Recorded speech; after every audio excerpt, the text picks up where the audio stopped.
I am Prajakta Adsul. I'm an associate professor at the University of New Mexico School of Medicine, and I'm also a member in the Comprehensive Cancer Center.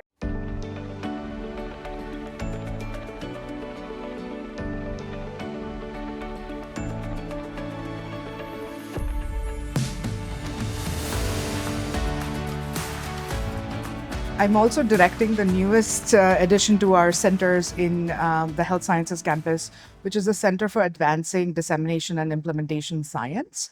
So, between these roles, my research really focuses on thinking about cancer prevention interventions, using implementation science theories, methods, frameworks to help improve population health outcomes in ensuring that all individuals have access to cancer prevention interventions.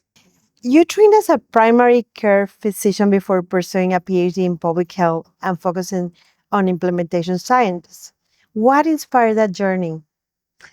Sure. So it was interesting. My training in medicine took place in a rural medical school in India. So, as a part of that experience, I was able to actually adopt villages that were surrounding our medical school. And throughout my med school journey, take care of individuals that resided in in these villages. Um, that really exposed me to a lot of social determinants of health, structural determinants of health. How do you understand, what is coming down the pipe before an individual gets diagnosed with an illness? So, how do we understand health from the very beginning? And that experience really helped shape my interests in public health, in understanding what could I have done for this patient before they even came to my clinic um, for this illness that they've been diagnosed with, right? That journey put me back into a doctorate for public health, where I was able to focus on research and its impact on population health. That really was fascinating and helped me understand how could I actually have impact more broader than the one individual sitting in the clinic in front of me. But the itch of being a clinician always was there. So, like, how does research inform clinical practice? What could clinicians do better in providing care for their patients if they actually knew what research was saying? That is the crux at which I sit in implementation science. So, how can we use science and methodology to systematically help clinicians, practices, communities do better in terms of implementing known interventions? A lot of your work focuses on improving cancer screening in low resource settings. What barriers do you see in New Mexico communities compared to those in India or Latin America? This is an interesting question because if you really look at all of us as an individual and as a population, each of us has been touched by cancer in some way through our friends, our families. And that's become a deep passion of mine, is to think about what can we do before a cancer diagnosis happens or need for treatment occurs, right? So cancer prevention really originates from that space for me, in that it touches everyone's lives, and what can we do better together as a collective to address that. What is interesting is that even though countries are different, even though contexts are different, social, cultural, structural context, we all could benefit from interventions that work. And so for me, thinking about New Mexico, thinking about all of my global work, I've written a lot around bi-directional learning, in that what I've learned from some of our global settings, I get to apply it in my New Mexico's backyard. And what I learned from the backyard in New Mexico and working in this spaces, I get to give back to the global communities, right? I've been very fascinated by this idea of reverse innovations lately.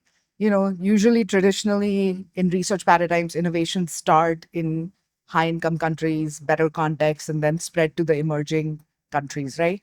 But what if we were to also allow for our emerging knowledges from these global south countries to also contribute back to America, right? Back to our high income context. So I've been fascinated with this idea of like bi-directional learning as well as reverse innovations, And that's where I would love to see what we can do more in collaborating and working together as a community. What would you say is the most critical step in cancer prevention?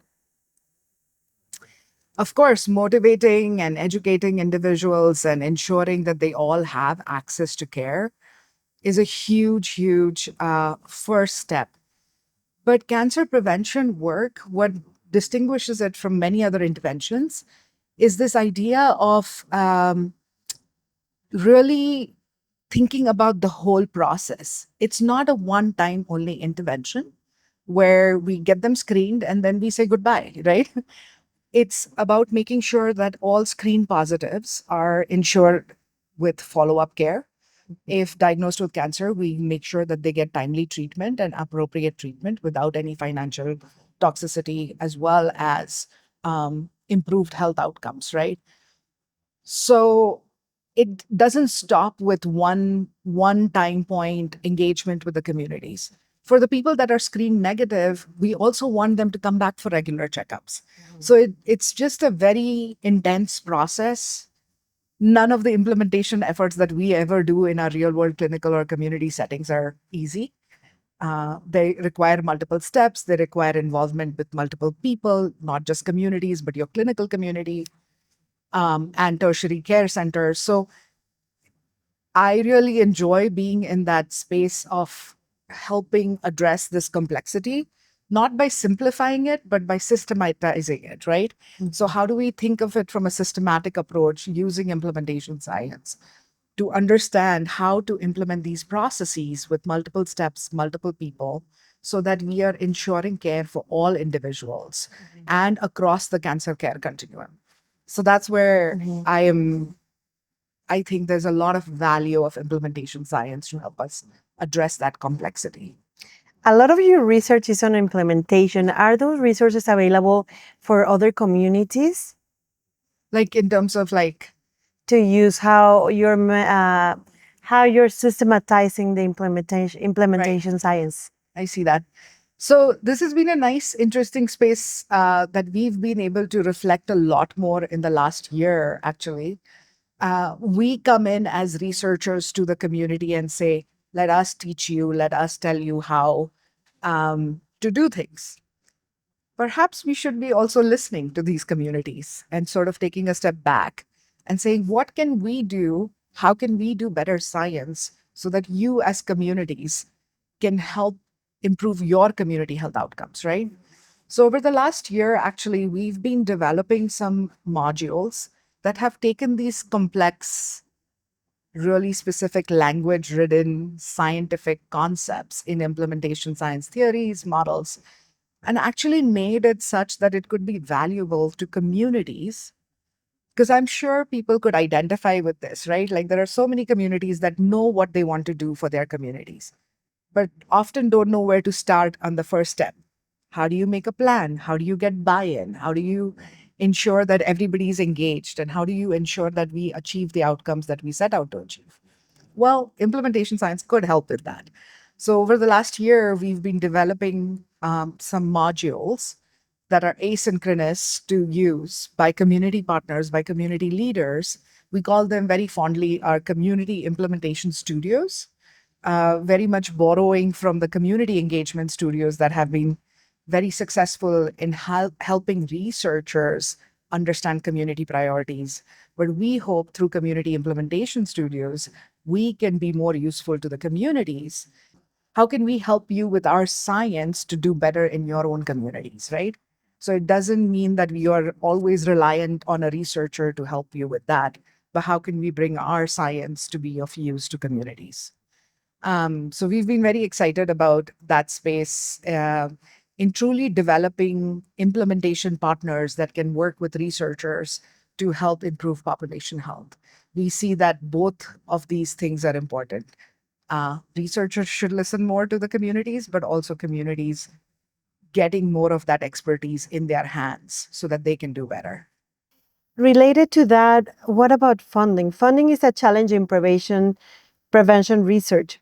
Where do you think more investment is needed to improve outcomes in underserved populations? Funding is always a challenge, and funding is currently quite a bit of a challenge. But prevention has always been a space that not all of us really get behind quickly, right? Um, I think a lot of populations in the US, we all were trained to go to the dentists, right? Like that was preventing your cavities and preventing um, from worse outcomes in the future. So I often, when I do cancer prevention work, I often use that example is that we want to prevent the cavities, we want to prevent the cancer in the future. Even though nothing is wrong with you right now, you may not know it. A doctor has to come in and check you up to ensure that we are not we're preventing cancer in the future, right? And that's why these screenings are important, these preventive activities are important. um, However, the investments from a research portfolio, from a program portfolio, have not matched this idea that we could actually prevent cancer, right? They haven't been matching the priority of preventing cancer. Even though that is the case, we have been very successful in creating known evidence-based intervention and generating an evidence that really supports a lot of these interventions to be addressed for the whole population. What we are failing in doing right now, though, is ensuring that everyone gets access to it.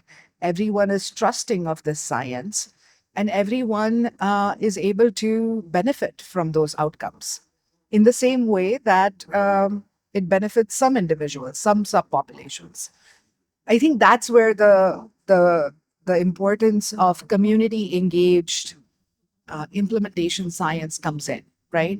So more and more we are seeing trends of mistrust in science, mistrust in these evidence. How do we engage communities to ensure that they understand where this evidence is coming from and why it matters for them? And also making sure that they are engaged in the process of coming up with the right questions, coming up with the right outcomes that are relevant and that can be sustained within their communities, right? So it's not just us doing helicopter research and really engaging them from the start.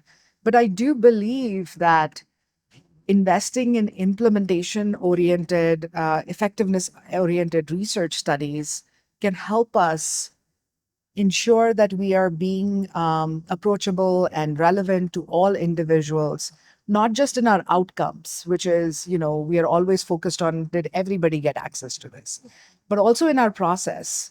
How do we do research? Do we approach communities from the very beginning? Are they engaged with us? Are we doing relevant science for them? Um, what I have really taken to heart is by engaging multiple levels of the community, the clinics, the providers, the community health workers, you are able to create a participatory approach driven research agenda. So it's not just the researcher coming and saying, this is what we need to do, but it's the community, the relevant community folks, whether they're from the clinics, whether they're from actual community, can come and say, this is what we need for our populations to be healthy. So implementation science allows you to engage that in its process, but also in its outcomes, in making sure that we're delivering care for everyone that needs this care. Talking about that and how your research applies implementation science theories and methods, could you give some examples on how that evidence applies into the real world practice? Sure. So we had, so I'll start with an example that has really guided much of my work in New Mexico. I was very fortunate to be a cancer prevention fellow with the National Cancer Institute in the past before I joined my faculty position. In that fellowship, what was unique is I got to sit with the United States Preventive Services Task Force. The USPSTF, as we fondly refer to it, is a guiding entity that provides recommendations for screening, for including cancer screening for all populations, and it's tied to insurance policy. So what that means is anything that the USPSTF recommends is covered by insurance in the Affordable Care Act. So I was working with this guideline making authority, and I was reviewing all of this research and evidence for cervical cancer screening. And in doing so, I recognized that there was just no information available around LGBTQ communities, our sexual gender minority communities. Um, that guided my first few attempts at like understanding this challenge, especially in the context of New Mexico, which is one of the most progressive states and welcomes LGBTQ populations and has some really moderately inclusive policies for these populations. um, I wanted to understand cancer prevention behaviors in these communities. And so, using that implementation science language and framing, I was able to create some initial needs assessments of like what are some barriers, what are some challenges, what are some points of leverage that we could engage in to ensure that we are generating evidence that is relevant for cervical cancer screening among LGBTQ communities. So we were very fortunate. I call this a little bit of a fortune of COVID because we got this grant funding to engage our community. And then COVID happened. And so we couldn't really do our traditional ways of engaging communities. But what was amazing is we were able to partner with the United States Postal Services.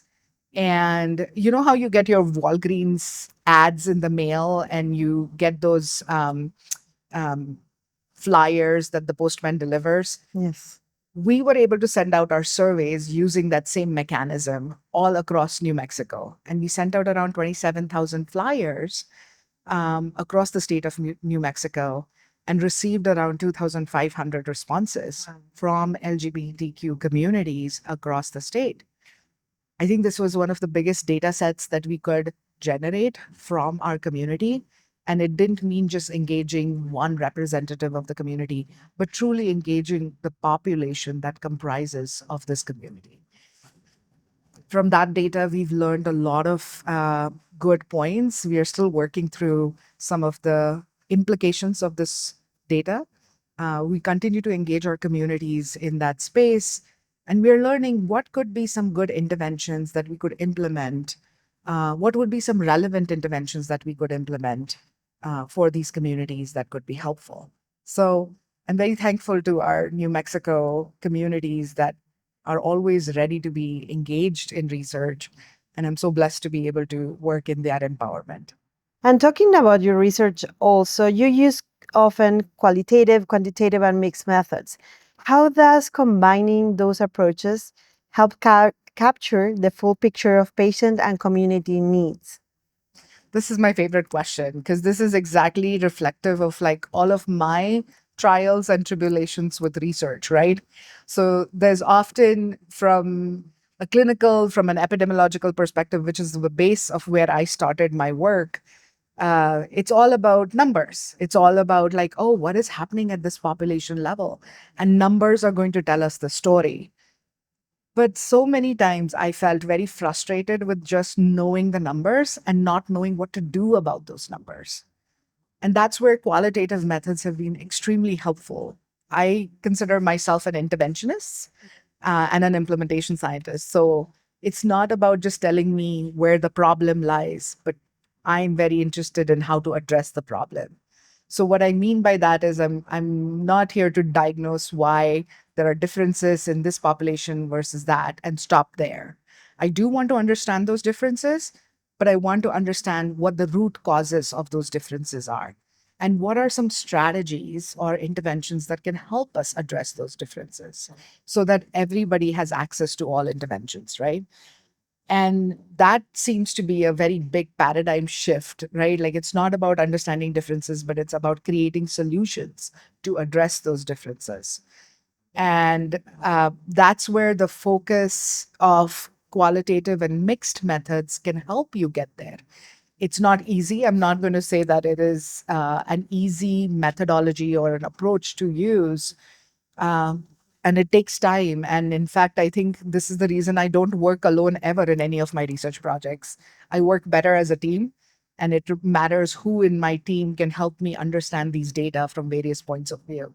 And that's where mixed methods and triangulating what are the numbers telling us, what are the qualitative data telling us, and together, what does this mean to come up with the solutions is where I see the most potential for research in our communities. Your projects involve patients, clinicians, community members as the stakeholders. So, how do you ensure community voices are central to your research? Yeah, I that's exactly where it starts, right? Like the example that I mentioned with LGBTQ communities, I was a researcher, young and naive, full of hope and full of desires and dreams to change the world. I came into the community and I was like, I have this amazing intervention. Let's do it. And that's when my community members, including my research associates and like my colleagues from the research world, folks that had actually worked with LGBTQ communities. And I will acknowledge that I don't have all of the lived experiences of what it means to be an LGBTQ community member and go through those experiences. So I've relied very much on my community partners and my community research colleagues as well to help me understand better, right? So when I came in all young and ready to implement this intervention, this is the community that told me to take a seat down and say, well, first you need to understand what the challenges are. You need to understand what our context is. And only then can you come in with this idea of like, let's do X, right? So I've been very grateful to be able to have that community inform me, not just on my approach, but also how central it is to how we move forward as a research team and as a research group. And it has all been always driven by community voices right in the center of it. So, in another topic, with tools like HPV self-sampling kits, telehealth, and AI-driven analysis, what are the innovations that you see as the most promising for expanding cancer screening access? I am super, super excited about self-sampling opportunities for individuals that need care right now. Um, I have been working both in the cervical cancer field as well as in the colorectal cancer field.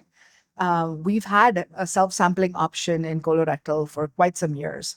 There are many lessons learned in doing this work consistently over the last few years that we could now apply to cervical cancer as well, given that FDA just approved the new self-sampling device for HPV as well. So I see a lot of lessons that we can borrow from colorectal cancer and we can apply it to cervical cancer screening to empower individuals that may not have access to care, may not have trust in the system, may experience a lot of discrimination and stigma in the system as well. That they could like take this technology and engage in cancer prevention behaviors with or without um, coming into a medical setting too. Because we need to do a better job, even as providers, as our medical settings do, to ensure that we are being inclusive, to ensure that we are being non-discriminatory in many of our interactions. So again, it comes back to this idea of multi-level work, right? Like, so this is the reason why we cannot just only keep educating our patients or creating tools that are only patient facing. We have to, in the same space, work with our providers and our settings that equally are able to contribute to better population health outcomes. So it's not just about patient facing, but it's also ensuring providers are engaged in that. Um, that's where I see the biggest innovations coming forward in that how are we implementing these big innovations by engaging multiple people, multiple levels of folks that need to be engaged to ensure equal access and equitable implementation. Health literacy and misinformation are ongoing challenges in prevention. How do you see implementation science helping to address those issues? So we're living in interesting times right now. We have to be better as scientists to be able to communicate our science and engage all of relevant partners in our science, not just communities, right? The people who care for these communities, the people who deliver services in these communities, community advocates, policy folks. So I see health literacy and misinformation guiding all of our approaches in terms of what interventions we design, what interventions we implement, how we actually engage the communities in ensuring that what we do is relevant for them, right? So, a good example to think about is we've never had, through my work, we've always done a lot of cervical cancer screening education, but we've never been gender inclusive in making these recommendations. So, how are we ensuring that the language that we use is informed by people's previous experience around trauma that they may have experienced in terms of their sexual health? How are we making sure that we are engaging in language that is inclusive of all communities, all individuals, and all individual identities? If if we look at some of our communication materials, we've not done that consistently. Some of our communication materials, in fact, when we found in our research, were written at a grade level that was even difficult for PhDs to understand. So, how do we expect that our individual community members would know what to do or understand what actions to take uh, based on these data or the science that we are generating? So I think now, even more than ever, we really need to focus on ensuring that our information is inclusive, ensuring that our information gets to the right channels and through the right sources to the right communities. Um, and that our science is always being cognizant of not exacerbating misinformation challenges, but also addressing literacy issues all the time. So I see that as really basic guiding principles for both community engaged research as well as implementation research. Your research is rooted in community engaged approaches, especially in cancer prevention and screening. From your perspective, why is it important for UNM to have an Office of Community Engagement supporting this kind of work? Oh, I think this is critical. I don't want to be the token researcher that does this in our community, right? I would love to have support and institutional resources that could be leveraged to ensure that we are having impact in the community. So, offices such as the Community Engagement Office, um, across not just the main campus, but also in our Health Sciences Center, through our Cancer Center, through our Clinical Translational Sciences Center. We have a lot of wonderful colleagues that are doing this and coming together under an umbrella and being able to serve our community together would be just not just fantastic, but essential in my head. We live and serve and work in communities that have experienced historical trauma, continue to experience a lot of marginalization. And we really need to come together as a united front um, to be able to address the community priorities. One of us is not going to be able to address all the multitude of priorities. It's going to require collective actions. And I see the Office of Community Engagement as an important and a crucial space in which all of us, as faculty, as researchers that are engaged in the community, can come together and leverage each other's strengths and ensure that we are addressing those priorities, making them relevant, making them sustainable for our community. So now more than ever, we need spaces like those that can help us create a collective effort for community engagement. Precisely, because UNM is emphasizing community engagement across research and teaching. So, how would you see that your work is contributing to that mission? 100%. We are, I would say I am more in the community engaged research space, but what has always been my guiding teaching philosophy is what I do is what I can teach, right?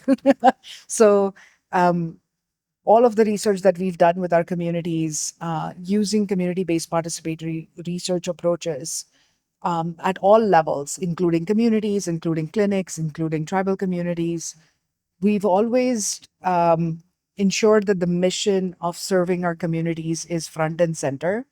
The idea that their voices are in the central space and they are guiding our research versus me telling them what to do is always is in the center of what we do, and all of that collectively informs our teaching.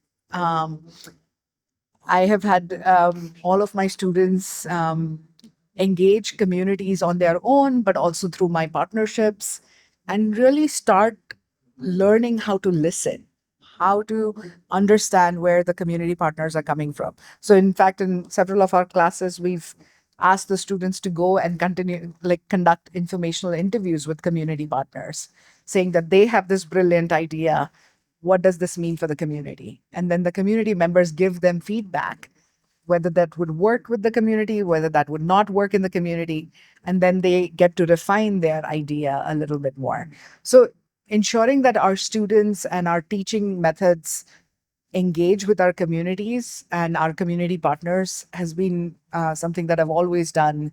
And I think is going to be even more relevant as we move forward in some of these uncertain times. And that links directly to our last question, which is looking ahead, what impact do you hope your work will have on both patients and public health systems for the following next 5 to 10 years? What do you hope? I'm going to be a naive researcher and say that I'm going to change the world, right? But that's not the truth and that's not the reality. And change happens slowly and incrementally. And change also happens with everyone, right? Like it's not something that I can only alone bring to the table. I really hope that research that we do as our team, as our collective space, has an impact on the community health, and that we are able to empower individuals to seek care, to talk about their health care, to engage in prevention.